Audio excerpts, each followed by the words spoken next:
Welcome to Awakened Living Wisdom. Damnation. Damnation is God's punishment in the afterlife, and it was my greatest challenge during my spiritual quest. I literally wrestled with two passages in the New Testament. I was caught between two choices: believe and be saved, or disbelieve and be damned. The passages came from the Gospel of John, and I quote, "For God so loved the world that he gave his one and only Son, that whoever believes in him shall not perish, but have eternal life. For God did not send his Son into the world to condemn the world, but to save the world through him. Whoever believes in him is not condemned, but whoever does not believe stands condemned already, because he has not believed in the name of God's one and only Son." That is the Gospel of John 3:16 to 18. Okay, the second passage that took me captive was number 2. "The Father loves the Son and has placed everything in his hands. Whoever believes in the Son has eternal life, but whoever rejects the Son will not see life, for God's wrath remains on him." And that is John 3:35 to 36. Because the realities of belief are the images in your head. But are these images real? Of course not. You created them with fuel from the culture in which you live, in this case from the religion that you believe. In my case, I could see the consequences of firing my God, like burning in hell with hungry ghosts tormenting my body. But all these images existed in my mind. They are not real. And the first step toward taking back my life was to stop the movie in my head.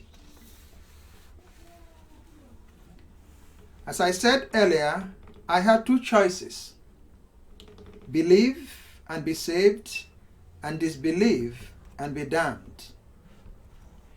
You could see that it sounds easier to believe than to disbelieve, because you are promised eternal life. However, the moment you stop the movie in your head or in your mind, you can think clearly, irrespective of the promises and the threats. The first question I asked myself was, what is eternal life? And the second question was, who really needs it? Okay. Obviously, eternal life from a foreign cultural God was not for me. I would prefer the natural course of events to influence my life, so I rejected John's eternal life proposal. Well said, but that did not get me off the hook.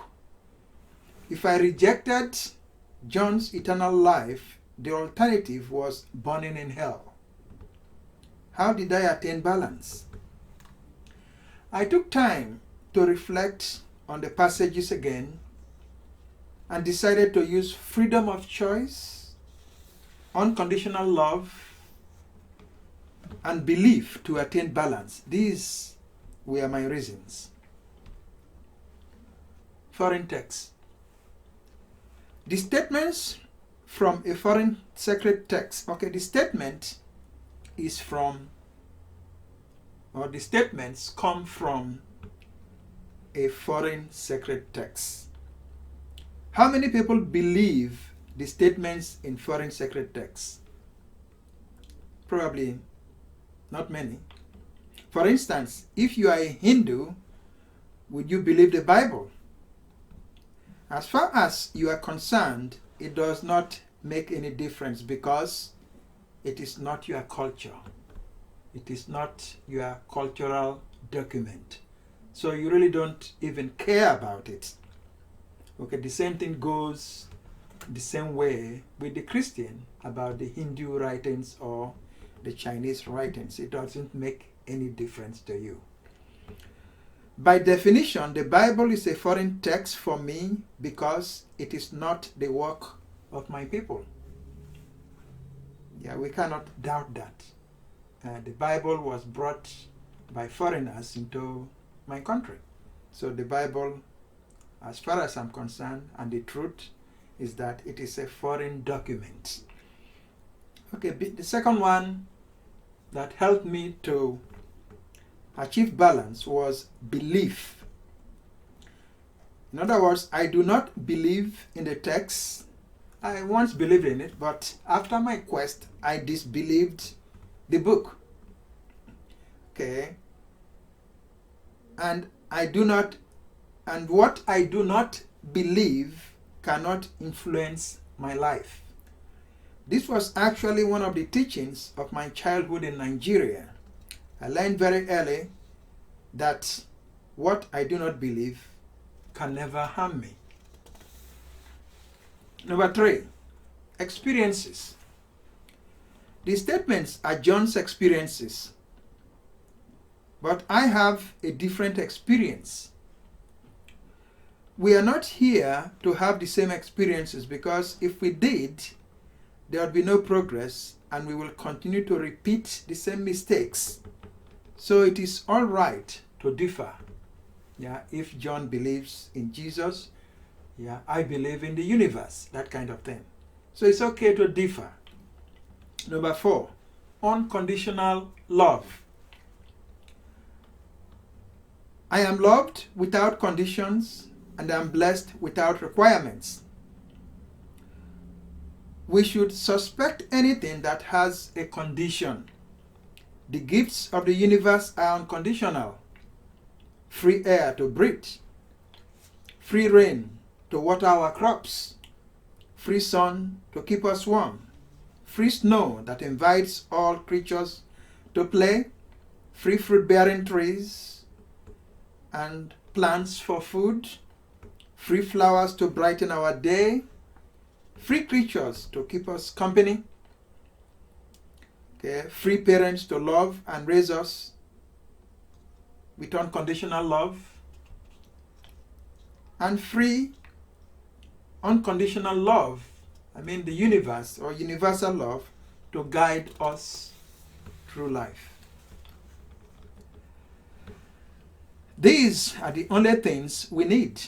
We do not need what people think about heaven, hell, or damnation. Lastly, I want to acknowledge the fact that no set of arguments can change a person's religious beliefs. And this presentation is not about changing your beliefs, but about loving all creatures without conditions. We choose to believe and we choose to disbelieve. Thank you for watching Awaken Living Wisdom. Please contact Unison for information on how to live well in this world.